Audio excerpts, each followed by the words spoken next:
വിശുദ്ധ Francis D Sales 1567 August 21 വിശുദ്ധ Francis ജനിച്ചത്.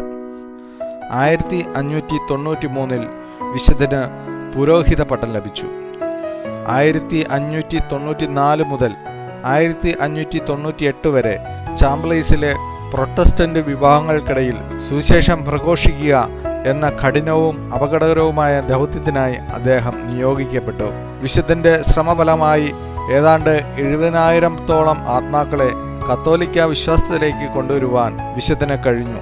1602 വിശുദ്ധൻ ജൻഫിറ്റ്സിലെ മെത്രാനായി അഭിഷിക്തനായി. വിശ്വാസികൾക്ക് വേണ്ടിയുള്ള അദ്ദേഹത്തിൻ്റെ അതിശക്തമായ അത്യുത്സാഹം സാക്ഷ്യപ്പെടുത്തുന്ന ഏതാണ്ട് 21,000-ഓളം എഴുത്തുകളും 40,000-ഓളം പ്രഭാഷണ രേഖകളും കണ്ടുകിട്ടിയിട്ടുണ്ട്. വിശുദ്ധ ഫ്രാൻസിസിന്റെ ജീവിതശൈലി ഒരു വ്യക്തിയെ സൗമ്യനും സന്തോഷവാനുമാക്കി തീർക്കാൻ ഉതകുന്നതായിരുന്നു. വിശുദ്ധനായ ഫ്രാൻസിസ് ഡി ശാന്താലുമായിട്ടുള്ള ഫ്രാൻസിസ് സാലസിന്റെ സൗഹൃദം കേൾവികേട്ടതുമായിരുന്നു.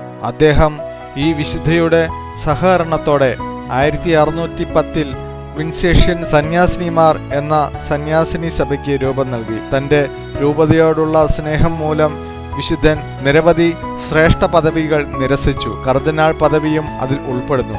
വിശുദ്ധന്റെ ആമുഖവും മറ്റു രചനകളും കണക്കിലെടുത്ത് തിരുസഭ വിശുദ്ധനെ സഭയുടെ വേദപാരംഗതന്മാരിൽ ഒരാളായി പ്രഖ്യാപിച്ചിട്ടുണ്ട്. അദ്ദേഹം ജന്മം കൊണ്ട് ഒരു വിശുദ്ധനായിരുന്നില്ല. ഒരു മുൻകോപിയും പെട്ടെന്ന് കോപം കൊണ്ട് ജ്വലിക്കുന്ന സ്വഭാവത്തോടു കൂടിയുള്ളവനുമായിരുന്നു. അദ്ദേഹത്തെ സംബന്ധിച്ചിടത്തോളം ഒരു ചെറിയ കാര്യം മതിയായിരുന്നു കോപിഷ്ഠനായി ആക്രമണ പ്രവർത്തനങ്ങൾക്ക് എടുത്തുചാടാൻ.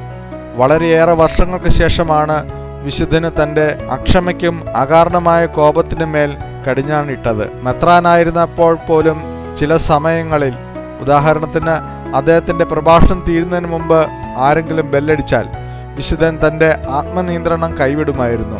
ഇതിൽ പ്രധാനപ്പെട്ട കാര്യം തീർച്ചയായും നിരന്തരമായ അക്ഷീണ പരിശ്രമം മൂലമാണ് വിശുദ്ധൻ തൻ്റെ പൂർണ്ണ ആത്മനിയന്ത്രണം സാധ്യമാക്കിയത്.